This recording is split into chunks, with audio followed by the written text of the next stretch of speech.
సాధారణంగా ఒక సినిమా విడుదలైతే దానిపైన సరే భిన్న అభిప్రాయాలు ఉండడం సహజం. సినిమా బాగుందనే వాళ్ళు ఉంటారు, లేకుంటే సినిమా బాగాలేదనుకునే వాళ్ళు ఉంటారు, లేకపోతే సినిమాల్లో ఫోటోగ్రఫీ బాగాలేదు, కెమెరా పనితీరు బాగాలేదు, మ్యూజిక్ సరిగ్గా లేదు, లేకుంటే డైరెక్షన్ సరిగ్గా లేదు, లేకుంటే స్క్రీన్ ప్లే సరిగ్గా లేదు, ఎడిటింగ్ సరిగ్గా లేదు, ఇంకేదో సంథింగ్ రకరకాలుగా అంటుంటారు. బట్ ఇక్కడ ఈ సినిమా అంటే మనం మాట్లాడాలనుకుంటున్న సినిమా డిఫరెంట్ ఫిలిం ఇది. ది గర్ల్ ఫ్రెండ్ ఇప్పుడు ట్రెండింగ్లో ఉన్న సినిమా. ఏమిటి ది గర్ల్ ఫ్రెండ్ ఉన్నది అనే దానిపైన ఇప్పుడు చర్చ జరుగుతుంది. అంటే ఈ చర్చ ఎందుకు జరుగుతుందంటే బికాస్ వేలాది మంది లక్షలాది మంది యువతను ఈ సినిమా ప్రభావితం చేస్తుంది. ఈ సినిమా వైల్డ్గా ఉంటుంది. ఈ సినిమాలో సన్నివేశాలు కానీ, మాటలు కానీ, లేకపోతే సినిమా తీసిన పద్ధతి కానీ, ఇదంతా కూడా మనం వైల్డ్ అంటాం చూడండి, వైల్డ్ క్రూరంగా ఉంటుంది. ఇందులో చూపించిన విషయాలు కానీ, సన్నివేశాలు కానీ, ఇవన్నీ సాధారణంగా మనం ఇప్పుడు హయ్యర్ అంటే ఉన్నత విద్యా సంస్థలు ఏవైతే అనుకుంటూ ఉంటామో టాప్ యూనివర్సిటీస్లో వీటిలో వాటిలో ఉన్నత విద్యా సంస్థల్లో ఇవి సాధారణంగా ఇవి జరుగుతున్న విషయాలే అన్నట్టుగా కూడా ఉంటుంది.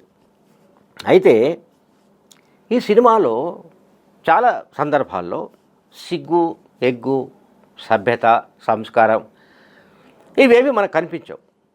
అంటే మనం సాధారణంగా సంప్రదాయంగా ఆలోచిస్తే ఒక రకంగా ఈ సినిమా బరి తెగించిన సమాజం గురించి ఆవిష్కరించినట్టుగా కూడా మనకు కనబడుతోంది.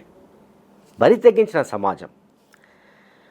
సో పురుషుల్లో మహిళా ద్వేషాన్ని, మహిళల్లో పురుష ద్వేషాన్ని నింపడానికి కూడా ఈ సినిమా ప్రయత్నించినట్టుగా విశ్లేషణలు వస్తున్నాయి.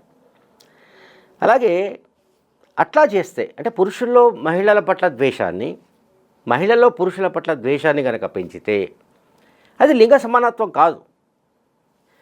కానీ వాళ్ళు అది లింగ సమానత్వంగా చెప్పడానికి ఈ సినిమా ప్రయత్నించిందేమో అనే అనుమానాలు ఉన్నాయి. అండ్ ఇంకొకటి ఏంటంటే సాధారణంగా ఇప్పుడు సమాజంలో ఈ రకమైన అరాచక ధోరణి, యువతీ యువకుల్లో ఒక రకమైన పెడ ధోరణి, ముఖ్యంగా సెక్స్కి సంబంధించిన విషయాల్లో అంటే ఏమంటాం లైంగికంగా ఉండే సంబంధాలకు సంబంధించిన విషయాల్లో సమాజం ఆల్రెడీ చాలా తీవ్రమైన పరిస్థితుల్లో అంటే ఒక రకమైన క్రైసిస్లో ఉన్నప్పుడు ఈ సినిమా డైరెక్టర్ పెట్రోల్ పోసి దీన్ని మరింత హైప్ అంటే మరింతగా దీన్ని రగిలించినట్లుగా కూడా కొంతమంది విశ్లేషిస్తున్నారు. సో దీంట్లో మనం చూడాల్సింది ఏంటి, ఇప్పుడు పోస్ట్ గ్రాడ్యుయేషన్ సంబంధించిన కోర్సుగా మనకు చూపిస్తుంటాడు, ఈ ఫిల్మ్లో చూపిస్తాడు. సో పోస్ట్ గ్రాడ్యుయేషన్ అంటే 2 ఏళ్ళు అంటే 730 days, ఓకే, 730 రోజులు. ఒకసారి హీరో చేత, మరొకసారి హీరోయిన్ చేత వాళ్ళు మేము 1000 సార్లు శారీరకంగా కలుసుకున్నాము అని చెప్పిస్తారు. అంటే 730 days టోటల్గా పోస్ట్ గ్రాడ్యుయేషన్ కోర్స్. సో 730 daysలో 1000 సార్లు మేము దాదాపు కలుసుకున్నాము అని హీరోయిన్ చేత చెప్పించారంటే ఇక వాళ్ళు ఏం పని చేసినట్టు అంటే ప్రతి రాత్రి, ప్రతిరోజు, పగలు ఇదే పనిలో వాళ్ళు ఉన్నట్టుగా మనం అనుకోవాలి. ఓకే, అంటే సినిమా సంబంధించిన కంటెంట్ గురించి చెప్తాను నేను. అండ్ ఇంకొకటి, లేదా ఒక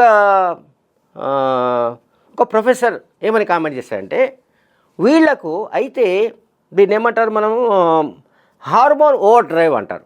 హార్మోన్లకు సంబంధించిన ఓవర్ డ్రైవ్ అంటే కొంతమందికి లైంగికపరమైన హార్మోన్స్ ఎక్కువగా ఉండడం వల్ల ఇటువంటి ప్రేరణలు ఉంటాయి, ఈ రకంగా వాళ్ళు వ్యవహరిస్తుంటారు అని చెప్పడానికి ఒక ప్రొఫెసర్ ప్రయత్నించాడు.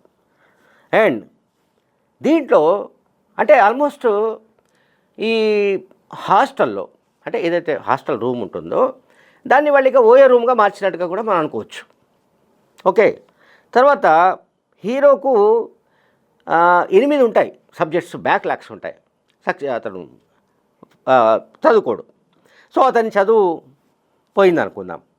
ఇంకా హీరోయిన్ ఆమె తరచూ ప్యానిక్ అటాక్స్కి గురవుతుంటుంది. అదొక మళ్ళీ ఆస్పెక్ట్. ఆమెకు కూడా మళ్ళీ ఈ హార్మోన్ల ఓవర్ డ్రైవ్ ఉన్నట్టు ఈ ప్రొఫెసర్ చెప్తున్నాడు. అండ్ హీరోయిన్కు ఒక బాయ్ ఫ్రెండ్ దొరకగానే అదేదో పెద్ద పండుగ అయినట్టు ఆమెను అభినందించే సన్నివేశం ఒకటి ఉంటుంది.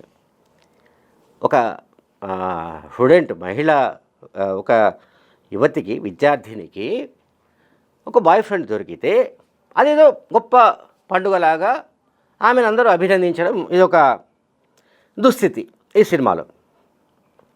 అండ్ ఇంకా చెప్పాల్సి అంటే సాధారణంగా మనం ఏం చెప్తుంటాము, ట్రెండ్ ఫాలో అవ్వాలి. ఏ ట్రెండ్ అయితే ఉంటుందో ఆ ట్రెండ్ ఫాలో కాకపోతే మనం వెనుకబడిపోతాము అనేది ఒక నానుడు ఉంది. ఆ రకంగా ట్రెండ్స్ అనేవి ఉన్నాయి.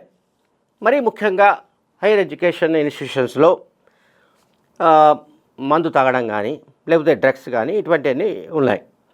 సో వీటి నుంచి మళ్ళీ మినహాయింపు ఇచ్చాడు డైరెక్టర్. అంటే ఈ ఫిలింలో ఈ జాడ్యం లేదు. మళ్ళీ అంటే మద్యం తాగడం కానీ అండ్ డ్రగ్స్ తీసుకోవడం కానీ వాటిని మినహాయించినట్టుగా మనకు కనిపిస్తోంది. తర్వాత హీరో క్యారెక్టరు మాఫియా టైప్ లాగా చూపించారు. అట్లాగే గర్ల్ ఫ్రెండ్ అయినప్పటికీ రోజు శారీరకంగా ఆమెతో కలవాలంటే, కిక్కు రావాలంటే మరి మందు వేయక తప్పదు. కానీ ఇక్కడ హీరోయిన్కు కూడా నేర్పలేదా అని ఒక ఆయన రాశాడు, ఒక ఆయన ట్వీట్ చేశాడు. అండ్ ఇంకొకటి ఏంటంటే, మహిళలకు సంబంధించి ఒక సైకిల్ ఉంటుంది సాధారణంగా, మనందరికీ తెలుసది. తర్వాత అంటే కాండోమ్స్ తొడగకపోతే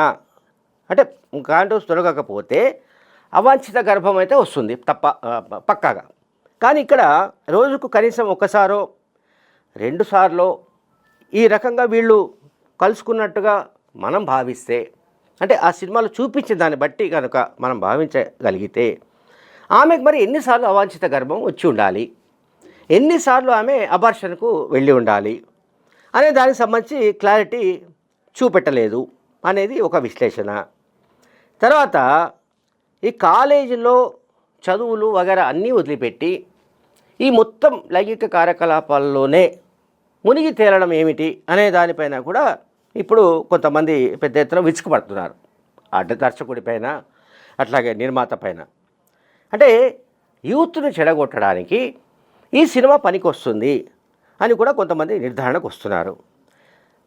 ఇంకా సరే, మనిషికి ఈ లైంగిక అవసరాలని బయాలజికల్ నీడ్ అని మనందరికీ తెలుసు. అయితే చదువు పూర్తయిన తర్వాత ఈ హీరోయిన్ మళ్ళీ లండన్కు వెళ్ళినట్టుగా చూపెట్టడం, తర్వాత ఆమె హ్యాపీగా బతికినట్టు చూపించడం అండ్ ఇంకా రకరకాలుగా. సో ఈ రకమైన వ్యవహార శైలి, అంటే సినిమాలు చూపించిన సన్నివేశాలు, ఏం చేసినా తప్పు లేదు, మహిళ తన కాళ్ళపై తాను నిలబడాలి, మహిళ తన కాళ్ళపై తాను నిలదొక్కుకోవాలి, కనుక ఆత్మగౌరవం చాటుకోవాలి. ఇది ఈ సినిమా సందేశంగా ఉన్నట్టు కొంతమంది విమర్శిస్తున్నారు. అయితే తనకు దక్కనిది ఇంకెవరికి దక్కకూడదని కూడా వాడు ఆమెపై యాసిడ్ దాడి చేయడానికి కూడా ప్రయత్నిస్తాడు. ఈ రకమైన వ్యవహారం అంటే హీరో తల్లి క్యారెక్టర్ విషయంలో కూడా విమర్శలు వస్తున్నాయి. అట్లాగే హీరో తండ్రి గురించిన విమర్శలు వస్తున్నాయి. తర్వాత మహిళలకు సంబంధించిన సమానత్వం గురించి విషయాల్లో మాట్లాడుతూ అమ్మాయిలను పక్కదారి పట్టించే విధంగా ఉందని విమర్శలు వస్తున్నాయి. ఒక తల్లి క్యారెక్టర్ను నీచంగా మలిచేయడానికి కూడా కొన్ని విమర్శలు వస్తున్నాయి. ఇది మహిళా లోకానికి అవమానమని కూడా కొంతమంది మాట్లాడుతున్నారు. అట్లా మొత్తం మీద ఏంటంటే, ఎక్కడో ఒక చోట ఈ సినిమా అనేది ఒక రకంగా ఇది ఏ రకంగా కూడా ఇది సమాజానికి పనికొచ్చేది కాదు. ఒకటి నంబర్ 1. అండ్ సమాజంలోని ఈ ఏవైతే ఇప్పుడు ఆల్రెడీ ట్రెండింగ్లో ఉన్నాయో కొన్ని ఇష్యూస్, వాటిని అడ్రస్ చేసే విషయంలో వాటిని ఇంకా గ్లామరైజ్ చేసి, అంటే గ్లోరిఫై చేసి చూపించడానికి ప్రయత్నించడం అనేది సరైనది కాదని కూడా చాలామంది విద్యావేత్తలు ఈ సినిమా గురించి మాట్లాడుతున్నారు. అయితే ఇక్కడ ఆశ్చర్యం ఏంటంటే, కొంతమంది ప్రగతిశీలవాదులు అనుకునేవాళ్ళు, అంటే కొంతమంది ఏమంటాం మనం, కొంతమంది ప్రగతిశీల కాముకులు అనుకునేవాళ్ళు, ఆలోచన పరులు అనుకునేవాళ్ళు, రచయిత్రులు కావచ్చు, కవయిత్రులు కావచ్చు, వీళ్ళందరూ కూడా ఈ సినిమాను ప్రమోట్ చేస్తున్నారు. ఇది మరొక ఆశ్చర్యకరమైన పరిణామం. ఇది ఒక ట్రాజెడీ. ఇది ఈ సినిమాలో ఉన్న అవలక్షణాలు, ఈ సినిమాలో చూపెట్టిన సన్నివేశాలు సమాజాన్ని పూర్తిగా మరింత పాడు చేస్తాయని ఒక చర్చ జరుగుతూ ఉంటే, కొంతమంది ఎవరైతే సమాజంలో మేము ప్రోగ్రెసివ్ అని చెప్పుకుంటారో, లేకుంటే మేము ఇంకేదో అని పెద్దగా అంటే సమాజంలో ప్రచారం చేసుకుంటూ ఉంటారో, తాము బాగా తెలివివంతులు అని ప్రచారం చేసుకుంటూ ఉంటారో, అటువంటి వాళ్ళే ఈ సినిమాను ప్రమోట్ చేస్తున్నారు. ఈ సినిమా చూడండి, ఈ సినిమా బాగుంది, అద్భుతం, అమోఘం అని చెప్తున్నారు. అంటే ఎవరు తినన్నా సరే ఈ కార్యకలాపాల్లో పాల్గొనవచ్చు. ఇది ఆత్మగౌరవం కిందకి వస్తుంది, మీ ఏమంటాం మీ సొంత నిర్ణయం కిందకి వస్తుంది, ఇది మీ స్వేచ్ఛ కిందకు వస్తుంది అని చెప్పడానికి కూడా వీళ్ళు ఈ ప్రోగ్రెసివ్ మహిళలనండి, మరొకరనండి, వాళ్ళు ప్రచారం చేస్తున్న దాన్ని బట్టి మనకు అర్థమవుతుంది. Thank you very much.